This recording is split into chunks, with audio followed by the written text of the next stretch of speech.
Hello student, आज मैं आपके लिए लाया हूँ सृजन किताब के अंदर हिंदी विषय में कक्षा 12 में जो पहला पाठ है संत वाणी। उसमें हम भाग ब और कबीरदास जी के दोहे की व्याख्या हम कर चुके हैं इससे पहले वीडियो में। आज हम तुलसीदास के 7 दोहों की व्याख्या समझेंगे। उसमें पहला दोहा देखें। काम क्रोध मद लोभ रत गृहाशक्त दुख रूप ते किमि जानहि रघुपतहि मूढ़ परे भव कूप। गोस्वामी तुलसीदास जी जो हिंदी साहित्य में राम भक्ति धारा सगुण राम भक्ति धारा के प्रवर्तक कवि हैं, वे कहते हैं काम क्रोध, ये देखो विकार है, ये पहले बता चुका हूं, फिर ध्यान से समझ लें। 6 विकार होते हैं। विकार का अर्थ है दोष, बुराई, अवगुण।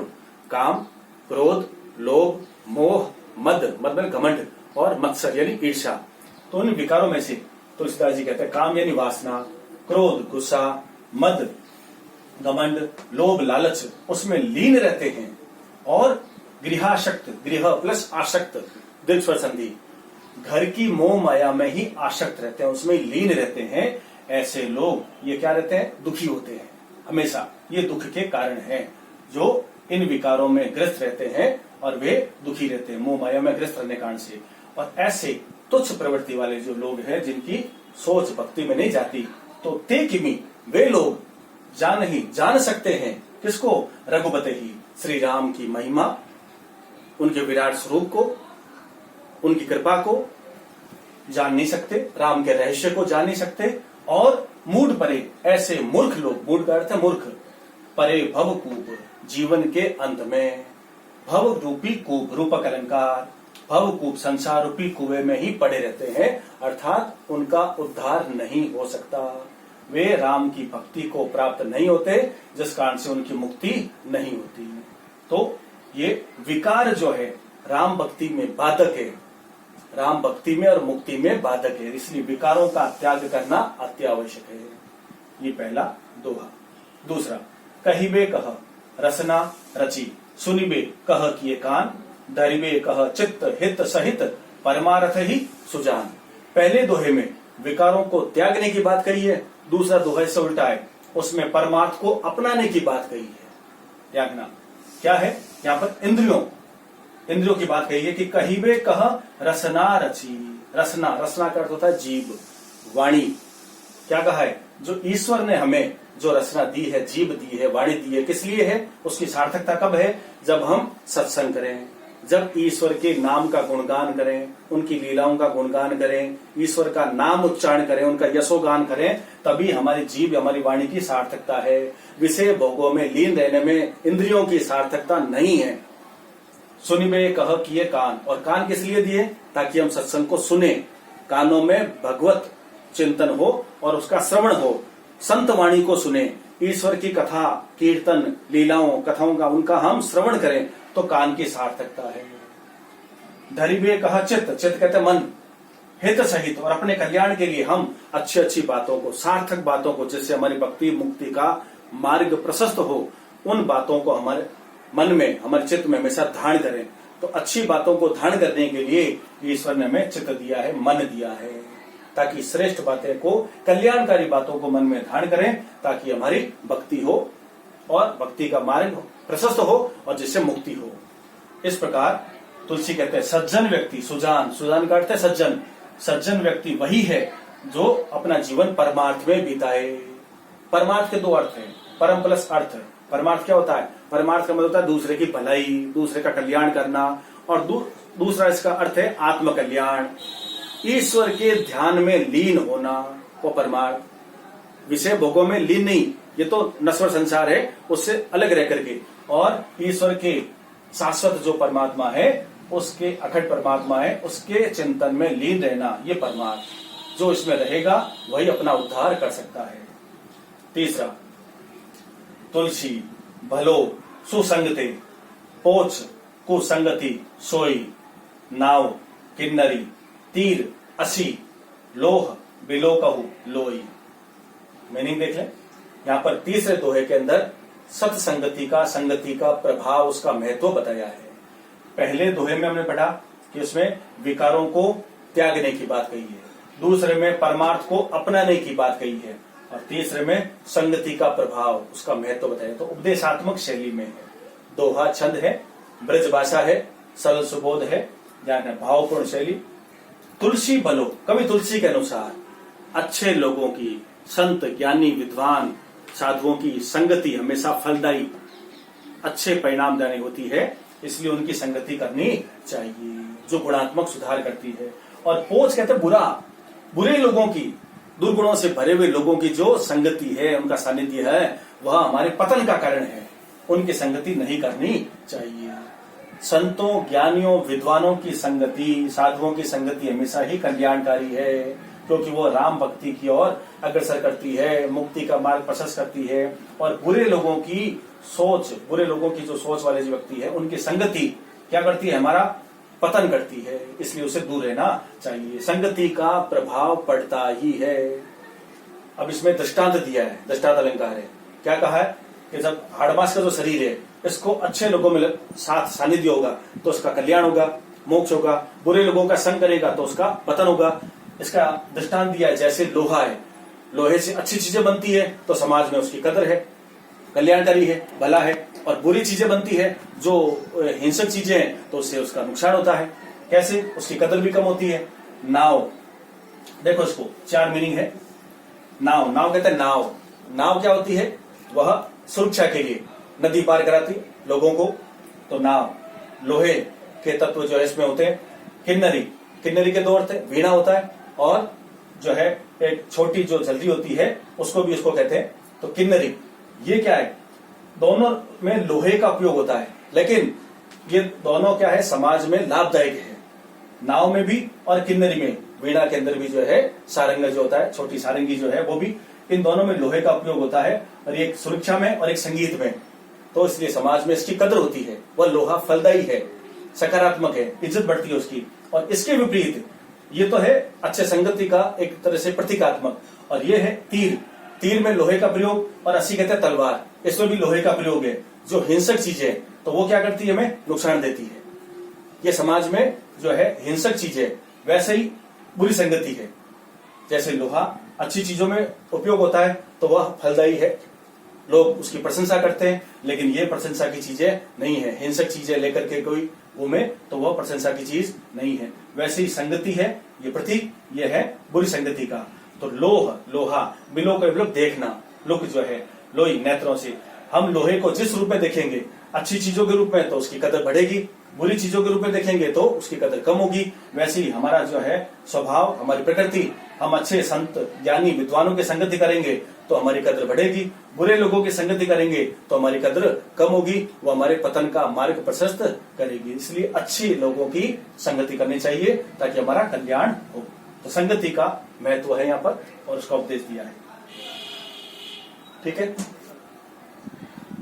चौथे दोहे में देखें, राम कृपा तुलसी सुलभ गंग सुसंग समान स।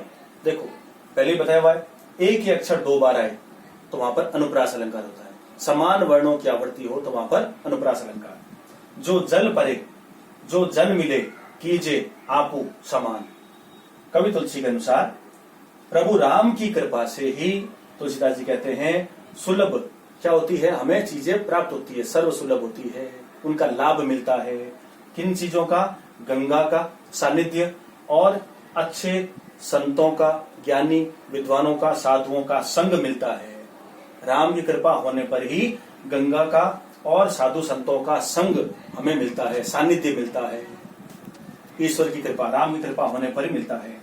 और इनकी प्रकृति एक समान होती है, एक समान। उपमालंकार कैसे है? जो जल परे, देखो क्या प्रकृति है दोनों की, कि जो गंगा जल में सामान्य जल, गंगा जल कोई मिल जाए तो गंगा क्या करती है, सामान्य जल को भी गंगा जल बना देती है। वैसे ही जो संतों की संगति करता है तो वह पापी, अज्ञानी, मूढ़, सामान्य कैसे ही व्यक्ति हो, उसके अंदर गुणात्मक सुधार हो जाता है, और वह भी संतों की संगति से उसके जीवन में जो अज्ञान रूपी अंधकार है वो दूर होकर के ज्ञान का प्रकाश उसके जीवन में आ जाता है। जैसे गंगा जल है, अपवित्र जल को भी पवित्र बना देती है।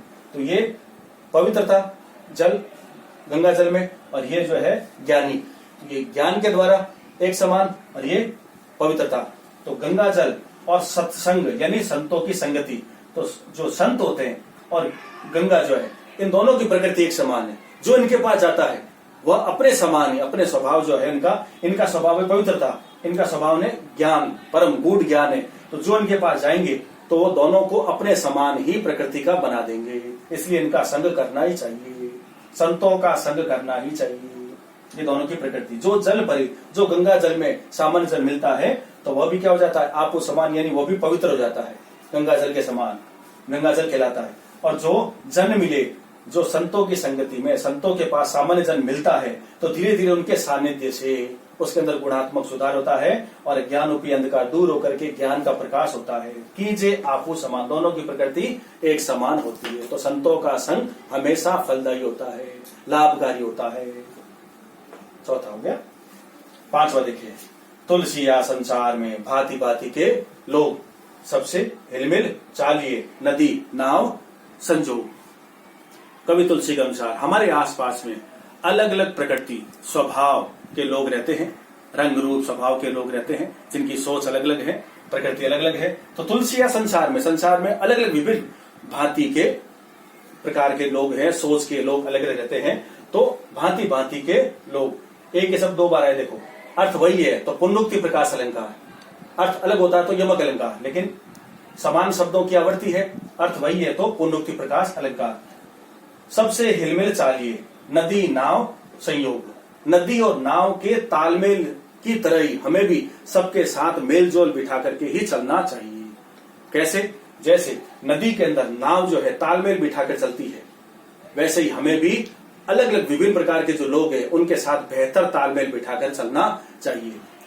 इसका एक अर्थ है कि नदी के अंदर जब नाव चलती है तो नाव में बैठे हुए जो यात्री होते हैं वह उस नाव यात्रा में जो अस्थायी होती है, समय व्यतीत करने के लिए जो अलग अलग लोग हैं प्रकृति के, जिनको वो जानते नहीं, अनजान है, लेकिन फिर भी समय व्यतीत करने के लिए वह नाव यात्रा को सुगम सार्थक बनाने के लिए, मंगलमय बनाने के लिए उनसे बातचीत करते हैं और धीरे धीरे वे एकदम सहज हो जाते हैं, सरल हो जाते हैं और हंसी ठिठोली करने लगते हैं। और उस बातचीत के अंदर धीरे धीरे वह नाव यात्रा जो है वो पूरी हो जाती है और उसके बाद फिर अलग अलग अपने मार्ग में सब चले जाते हैं।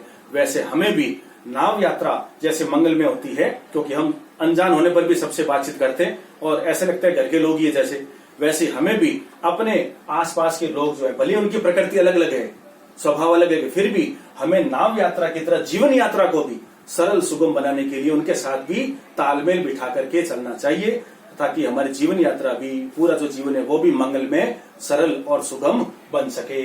तो तुलसी ने सबके साथ बेहतर तालमेल बिठाने का संदेश दिया है, उपदेश दिया है कि सबके साथ हम सद्भाव रखें, बेहतर मधुर वाणी बोले सबके साथ, ताकि नाव यात्रा जैसे होती है वैसे ही हमारी भी जीवन यात्रा भी सरल, मंगलकारी, सुगम हो और हम उसका आनंद उठा सके। ठीक है, ये हो गए 5। अब अगला छठा दोहा देखिए। तुलसी पावस के समय धरी कोकिलन मौन, अब तो दादुर बोली है हमें पहुंची है कौन। कवि तुलसी कहते हैं पावस वर्षा ऋतु, वर्षा ऋतु के समय तुलसीदास जी कहते हैं धरी कोकिलन, कोयल यह जानकर मौन हो जाती है, चुप हो जाती है कि अब वर्षा ऋतु में आसपास में जो दादुर है, दादुर कहते हैं मेंढक, वह टटर करेंगे, उनकी कर्कश वाणी होगी, वह उनके तेज नाद में, उनके शोर में मेरी मधुर वाणी को कौन सुनेगा, मेरी आवाज दब जाएगी, इसलिए मेरा अब समय विपरीत है, मैं चुप रहूं तो ज्यादा बढ़िया है। इस उक्ति के माध्यम से मूल क्या बताई है बात, यहाँ पर अन्योक्ति अलंकार है, नोट कर लेना। हमें पूछत कौन, तो वो मौन रहना, चुप रहना। तो यहाँ पर जो कोयल है वह सज्जन, साधु, ज्ञानी, विद्वानों का प्रतीक है और दादुर है मूर्खों का। कवि तुलसी के अनुसार जब समय विपरीत हो तो हमें मौन रहना चाहिए। दूसरा अर्थ, मूर्खों की सभा में संत ज्ञानियों को मौन रहना चाहिए, क्योंकि वहां पर वो बोलेंगे तो उनकी कदर नहीं होगी, उनका उपहास उड़ाया जाएगा। क्योंकि जहां पर डींगे हाँकने वाले, व्यर्थ में जो लोग होते हैं, मूर्ख लोग होते हैं, जो अपने को श्रेष्ठ बताते हैं, वहां पर मौन रहना साधु संतों के लिए, ज्ञानियों के लिए श्रेष्ठकर होता है, अन्यथा उनकी कदर नहीं होती। तो यहाँ पर संत महात्माओं को, ज्ञानियों को जब समय अनुकूल हो, समय स्थान अनुकूल हो, तभी बोलने की सलाह दी है। और समय जब विपरीत हो तब मौन रहे, शांत रहे। अनुकूल समय हो तभी जो है वक्ता को बोलना चाहिए, तभी उसकी कदर होती है, सुनने वाले उसको जो है अंगीकार करते हैं। तो यहाँ पर अन्योक्ति अलंकार के माध्यम से जो है विपरीत समय में मौन रहने के लिए, शांत रहने की सलाह दी है। 7वां दोहा, तुलसी असमय के सखा, धीरज, धर्म, धाधा देखो अनुप्रास अलंकार, विवेक, साहित्य, साहस, सत्यव्रत, राम भरोसो एक। ब्रजभाषा में 7 दोहे, ध्यान रखें, दोहा छंद है, बीच बीच में तत्सम तद्भव शब्दों का भी उचित प्रयोग किया गया है, उपदेशात्मक शैली है, तो ये सब विशेष में काम आएंगे। कवि तुलसी क्या कहते हैं कि जब समय विपरीत हो, असमय, संकट का समय हो, बुरा समय हो, खराब समय हो, ऐसे समय में हमारे 7 सखा है, ध्यान रखें 7 असमय के, जो हमारे फ्रेंड एक तरह से, जो बुरे समय के हमारे साथी हैं। पहला है धीरज, धैर्य, जब समय बुरा हो, विपरीत हो, तो हमें पेशेंस, धैर्य से, सहन शक्ति से काम लें। दूसरा है धर्म, संकट में भी, बुरे समय में भी अपने धर्म को, अपने कर्तव्य को न छोड़ें, धर्म पर अडिग रहे, अपने कर्तव्य पर अडिग रहे, धर्म पालन करें। तीसरा विवेक, विवेक, ज्ञान, बुद्धि, उसका उपयोग करें, विवेक न खोएं संकट में भी। साहित्य, अच्छा साहित्य, बुरे समय में अच्छा श्रेष्ठ संतों का, ज्ञानियों का, विद्वानों का, महापुरुषों का, उनका जो श्रेष्ठ साहित्य है वो पढ़ें, ताकि बुरे समय में हम उसका जो है सामना कर सकें और उससे उबर सकें, उबरने में सहायता मिलती है। साहस, हिम्मत दिखाएं, हिम्मत की कीमत है, इसलिए साहस दिखाएं। विल पावर, आत्मबल, साहस का मतलब यहाँ पर कोई लड़ने से नहीं, आत्मबल, हृदय को मजबूत करना। सत्यव्रत, और हमेशा सच का, चाहे सामान्य परिस्थिति हो चाहे विपरीत हो, लेकिन हमेशा सत्यव्रत, सत्यवाणी बोले। और 7वां है राम भरोसो एक, तुलसी के प्रभु इष्ट राम है, इसलिए उन्होंने कहा है कि हमेशा क्या करें, कैसा ही संकट हो, अपने इष्ट प्रभु राम पर भरोसा रखें, संकट में भी एकाग्र एकनिष्ठ भक्ति राम पर रखें। इन 7 ये जो सहायक है, इससे क्या होगा, आपका जो बुरा समय, वो बुरा समय टलेगा नहीं, जो आनी है विपत्ति वो तो आएगी, लेकिन उससे, उस संकट के समय में उबरने में सहायता मिलती है। हम पीठ नहीं दिखाएंगे, हम पीछे नहीं होंगे, बल्कि उसका सामना करेंगे, और बुरा समय जो उसकी जो अवधि है वह बहुत ही सुगमता से निकल जाएगी और मुझसे उबर जाएंगे। तो संकट के समय में ये 7 हमारे सहायक होते हैं, इसलिए उनका साथ लेना चाहिए। ये 7 दोहे, इनकी आज हमने व्याख्या की, कवि तुलसी के 7 दोहे। आशा है कि आपको ये इसकी व्याख्या समझ में आ गई होगी। मेरा प्रयास है कि मैं जैसे पहले कबीर की व्याख्या का वीडियो दिया था, आज तुलसी की व्याख्या का है, अब कृपाराम की जो है व्याख्या, उसका वीडियो में आके आपको दूंगा मैं। आप घर बैठे इन सभी दोहों का बिना किताब भी अगर आप ध्यान से सुने, ईयरफोन हेडफोन लगा करके 2-3 बार अगर सुने, तो आराम से आप ये पाठ धीरे धीरे, जैसे कवि परिचय सारे दे दिए, अब एक एक करके व्याख्या, तो आप एक एक टॉपिक को आप करते रहेंगे तो आपका कोर्स भी आगे बढ़ता रहेगा। मुझे आशा है कि आप इसका लाभ उठाएंगे। धन्यवाद।